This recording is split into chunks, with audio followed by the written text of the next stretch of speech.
Assalamu alaikum wa rahmatullahi wa barakatuh, mes frères et sœurs. Aujourd'hui, j'aimerais te poser une question. As-tu déjà ressenti ce besoin profond de paix intérieure? Cette soif de sérénité que seul le rappel d'Allah peut vraiment apaiser? Allah nous dit dans le noble Coran, ceux qui ont cru et dont les cœurs se tranquillisent à l'évocation d'Allah. N'est-ce point par l'évocation d'Allah que se tranquillisent les cœurs? Sourate Ar-Ra'd, verset 28. Ces mots sont une promesse et un remède. Ils nous rappellent que dans ce monde agité et bruyant, le dhikr, le rappel d'Allah, est notre refuge. Le dhikr n'est pas simplement une formule sur nos lèvres. C'est une pratique vivante, un état de conscience qui transforme nos cœurs et purifie nos pensées. C'est la clé d'une relation intime et constante avec notre Seigneur. Aujourd'hui, dans cette vidéo, nous allons explorer ensemble ce pouvoir du dhikr et découvrir 5 invocations puissantes capables de changer notre quotidien et d'approfondir notre foi. Mais avant de commencer, je t'invite à t'abonner à la chaîne et à activer la cloche de notification. Ici, nous cheminons côte à côte vers la lumière. Et j'aimerais beaucoup t'y retrouver pour nos prochains rappels, Inch'Allah. Alors installe-toi confortablement, ouvre ton cœur et entrons ensemble dans ce voyage spirituel vers le rappel d'Allah, la source inépuisable de paix et de guidance. Barakallahu fik pour ta présence ici. Ferme un instant les yeux. Imagine l'horizon infini, le ciel parsemé d'étoiles, les montagnes majestueuses qui semble toucher le firmament. Dans ce silence sacré, une phrase s'élève, légère comme le souffle, mais si puissante qu'elle fait frissonner l'âme. Subhanallah wa bihamdihi, subhanallahil azim. Gloire et louange à Allah, gloire à Allah le très grand. Ces mots sont comme des clés qui ouvrent des portes vers l'immensité divine. Ils sont doux sur la langue, mais lourds sur la balance, comme l'a enseigné notre bien-aimé prophète. Chaque fois que tu les prononces, tu proclames la perfection absolue d'Allah. Tu rejettes toute imperfection qu'on ose lui attribuer.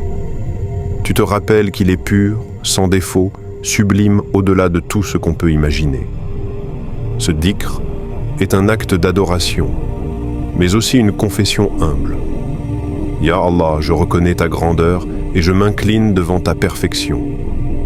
Quand tu le récites, c'est comme si tu nettoyais ton cœur de l'orgueil. Tu chasses la poussière de l'arrogance qui s'y accumule sans qu'on le réalise. Parce qu'en avouant la majesté d'Allah, tu réalises ta petitesse. Imagine-le, le prophète a dit que ces 2 phrases sont aimées par le miséricordieux. Oui, aimer. Chaque syllabe que tu offres est comme un parfum qui monte vers le Seigneur des mondes. Et c'est simple. Pas besoin de longues prières élaborées ou d'éloquence raffinée, juste ces mots sincères, venus d'un cœur qui veut se purifier. Subhanallah wa bihamdihi, subhanallahil azim. Dis-les quand tu contemples la nature, quand ton cœur s'émerveille devant un coucher de soleil, quand tu ressens la beauté d'un sourire, ou même quand tu te relèves après un échec. Laisse-les devenir un réflexe sacré, une respiration spirituelle. Car dans un monde qui nous pousse à l'orgueil et à l'insatisfaction, ce dhikr te ramène à l'humilité et à la gratitude. Et si aujourd'hui, tu décidais de faire de cette invocation ta compagne? Répète-la doucement, sans précipitation. Ressens chaque mot.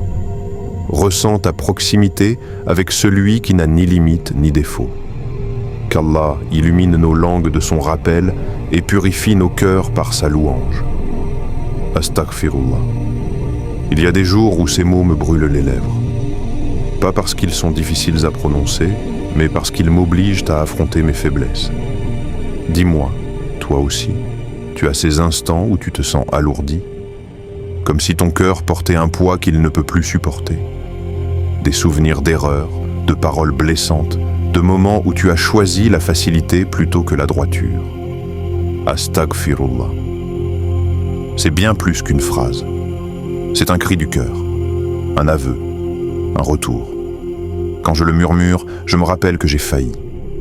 Oui, moi, simple serviteur, J'ai désobéi, j'ai négligé, j'ai oublié celui qui ne m'oublie jamais.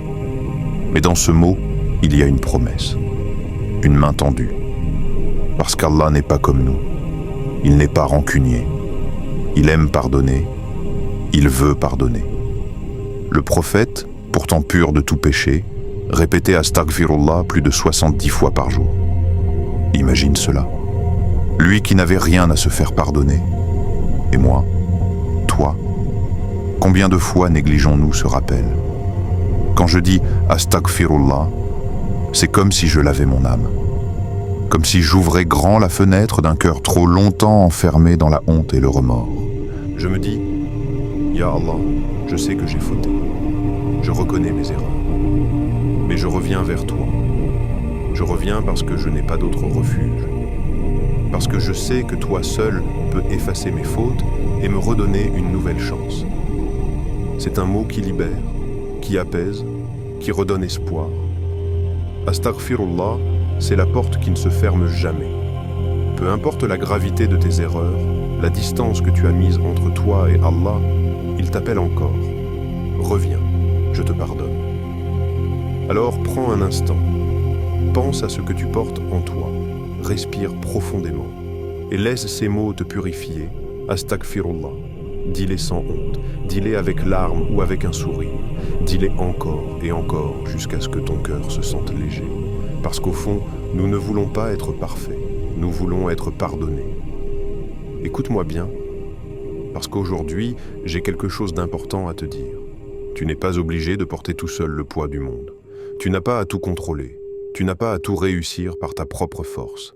La hawla wa la quwwata illa billah. Il n'y a de force ni de puissance qu'en Allah. Répète-le, goûte-le. Laisse ces mots entrer dans tes veines comme un remède. Combien de fois t'es-tu senti écrasé par tes problèmes, paralysé par tes peurs, fatigué de te battre sans résultat? Tu vois, on vit dans un monde qui nous répète sans cesse « Sois fort, tiens bon, tu dois y arriver tout seul ». Mais Allah nous enseigne autre chose. Il nous enseigne l'abandon confiant. Il nous dit « Reconnais tes limites et trouve la liberté en moi ». La hawla wa la quwwata illa billah est plus qu'une simple phrase.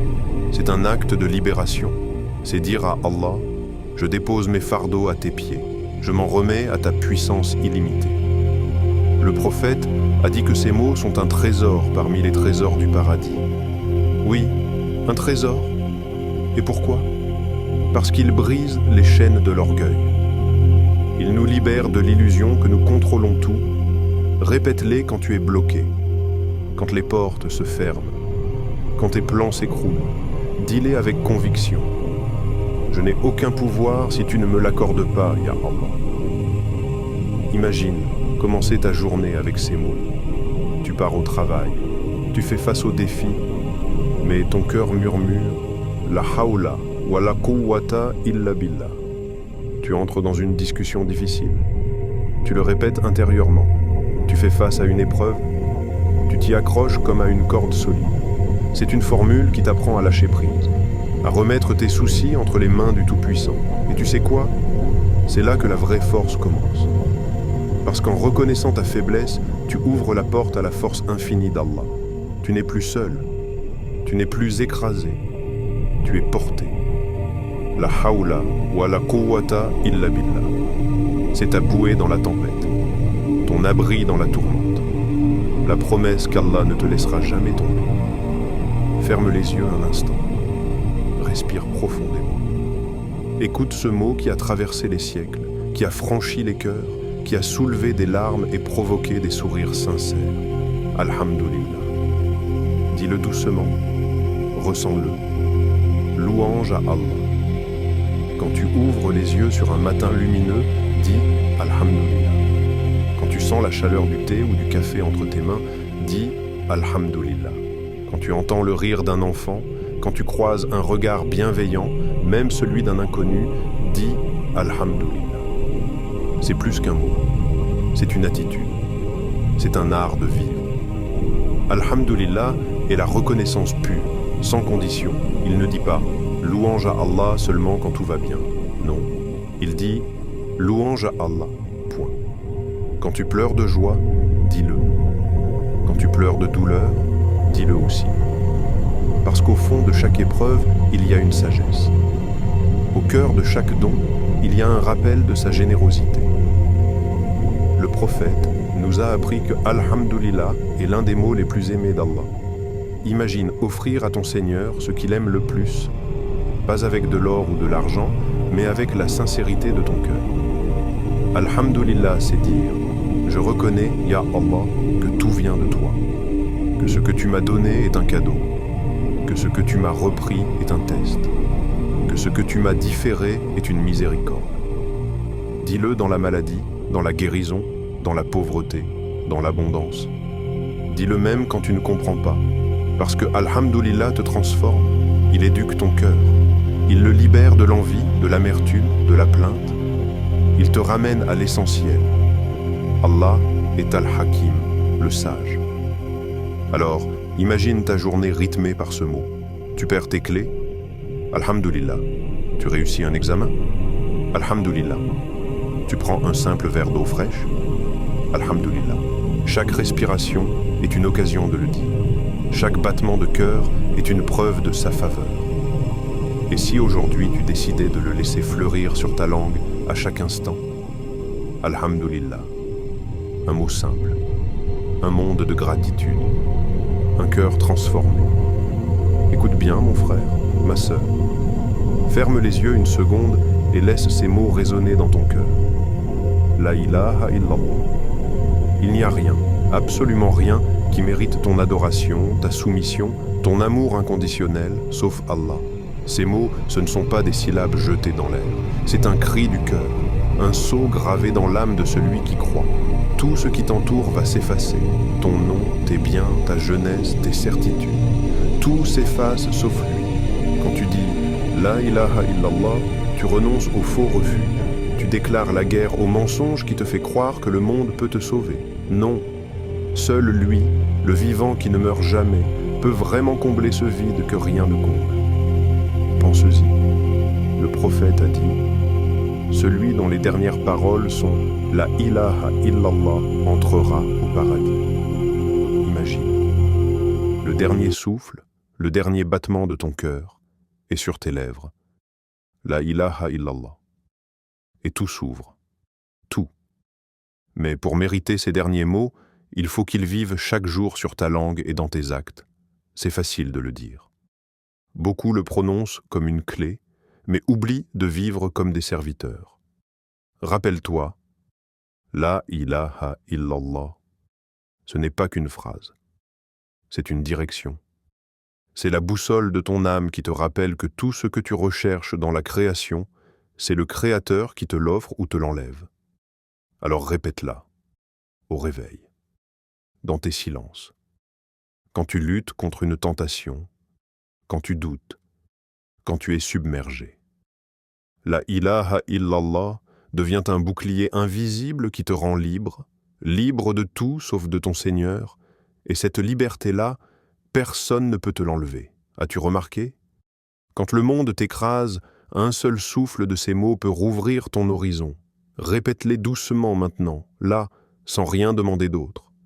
Juste laisse la ilaha illallah couler sur ta langue comme une source qui lave ton cœur. Et souviens-toi, chaque battement de ton cœur est une répétition de cette vérité. Si tu l'oublies, le monde te reprend. Si tu la vis, plus rien ne te possède, sauf celui qui possède tout. Il y a des paroles qui coûtent zéro effort, mais qui payent pour toute une vie. Le dhikr, c'est ça. Une clé que tu glisses dans la serrure de chaque instant pour ouvrir une porte vers Allah. On croit souvent qu'il faut un moment parfait pour se souvenir de lui. Une mosquée, un tapis de prière, du calme absolu. Non. Le prophète, lui, se souvenait d'Allah debout, assis, couché, entre deux pas, entre deux mots, entre deux soupirs. Imagine, après ta salat, tu restes assis quelques secondes de plus. Personne ne le voit. Mais ton cœur, lui, est en train de s'alléger. Un Subhanallah, un Alhamdulillah, un Allahu Akbar. Et la balance de tes œuvres se remplit. Le prophète nous a appris à répéter ces mots 33 fois après chaque prière. Et c'est juste 3 minutes de ton temps, mais une éternité de récompense. Et si tu marches pour aller au travail? Ton esprit, lui, court dans 1000 directions, transforme cette marche en prière silencieuse. 1. Astaghfirullah à chaque feu rouge. 1. La hawla wa la quwwata illa billah pour chaque pas que tu poses. Personne ne l'entend, sauf celui qui écoute tout. Et ton cœur devient plus léger que ta valise. Même au volant, le dhikr te suit. Tu es coincé dans un embouteillage? Au lieu de t'énerver, répète « Subhanallah ». Là où d'autres klaxonnent, toi, tu construis ton paradis. Et le soir, ferme tes écrans un instant avant de dormir. Éteins la lumière du monde et allume celle de ton cœur. Allonge-toi. Respire. Répète « La ilaha illallah » jusqu'à ce que tes paupières tombent. Et si c'était tes derniers mots de la journée ou de ta vie? Aujourd'hui, on a des rappels partout. Télécharge une application de dhikr. Mets un rappel à 8h, midi, soir. Un bip discret, une vibration, et ton cœur se souvient. Et si seul tu faiblis? Alors rejoins un cercle de dhikr, un groupe de frères, de sœurs, en ligne ou dans ta mosquée. Parfois, c'est plus facile de garder la langue vivante quand plusieurs bouches se rappellent le même nom. Je me souviens d'un frère. On s'est croisés après la Fajr. Il m'a dit « Wallahi, dire Astaghfirullah tous les matins a changé mon humeur. Je me sens plus léger, plus proche d'Allah. » Et je l'ai cru. Parce que le pardon lave tout, même ce que tu portes sans t'en rendre compte. Peut-être qu'aujourd'hui, c'est toi qui trouveras ce petit mot qui efface un gros poids. Essaie demain matin, ou essaye maintenant, et vois ce qui s'allège. Mon frère, ma sœur, avant de nous quitter, j'aimerais que nous prenions un instant pour vraiment réfléchir à ce que nous venons de partager aujourd'hui. Le dhikr n'est pas simplement un ensemble de mots à répéter mécaniquement. C'est un rappel vivant. C'est la clé qui ouvre la porte de la tranquillité intérieure, de la purification du cœur et d'une connexion sincère avec Allah. Allah dit dans le Coran « N'est-ce point par l'évocation d'Allah que se tranquillisent les cœurs » Sourate Ar-Ra'd 28. Nous avons vu 5 invocations puissantes qui peuvent transformer ta vie si tu les intègres avec foi et sincérité. Subhanallah wa bihamdihi, Subhanallahil azim, pour glorifier Allah et cultiver l'humilité. Astaghfirullah, pour chercher son pardon et purifier ton âme. La hawla wa la quwwata illa billah, pour te rappeler que toute force vient de lui seul. Alhamdulillah, pour vivre dans la gratitude, même dans l'épreuve. La ilaha illallah, le cœur même de notre foi, l'affirmation de son unicité. Ces mots sont simples sur la langue, mais lourds dans la balance des bonnes actions. Ils portent en eux la lumière qui chasse l'obscurité du doute, la paix qui remplace la peur, et la proximité avec Allah qui guérit toutes les blessures du cœur. Je t'encourage, mon frère, ma sœur, à les intégrer dans ta vie quotidienne. Fais du dhikr après tes prières, pendant tes trajets, en cuisinant avant de dormir. Transforme chaque moment ordinaire en acte d'adoration. Ne cherche pas la perfection immédiate, mais la sincérité. Car Allah regarde notre intention avant nos mots. Et souviens-toi que c'est la sunna de notre bien-aimé prophète de garder sa langue humide du rappel d'Allah. Le prophète a dit « L'exemple de celui qui mentionne son Seigneur et de celui qui ne le mentionne pas est comme celui du vivant et du mort. » Bukhari, Muslim. Ne laisse pas ton cœur mourir. Fais-le revivre par le dhikr. Je prie pour qu'Allah nous compte parmi ses serviteurs reconnaissants, qu'il purifie nos cœurs, qu'il nous rapproche de lui et qu'il nous facilite la pratique constante du dhikr. Amin. Si ce rappel t'a touché, je t'invite à aimer la vidéo, à la partager pour propager ce bien autour de toi et à t'abonner pour ne rien manquer des prochains rappels sur la sagesse prophétique. Que la paix, la miséricorde et les bénédictions d'Allah soient sur toi et ta famille. Assalamu alaikum ورحمة الله وبركاته.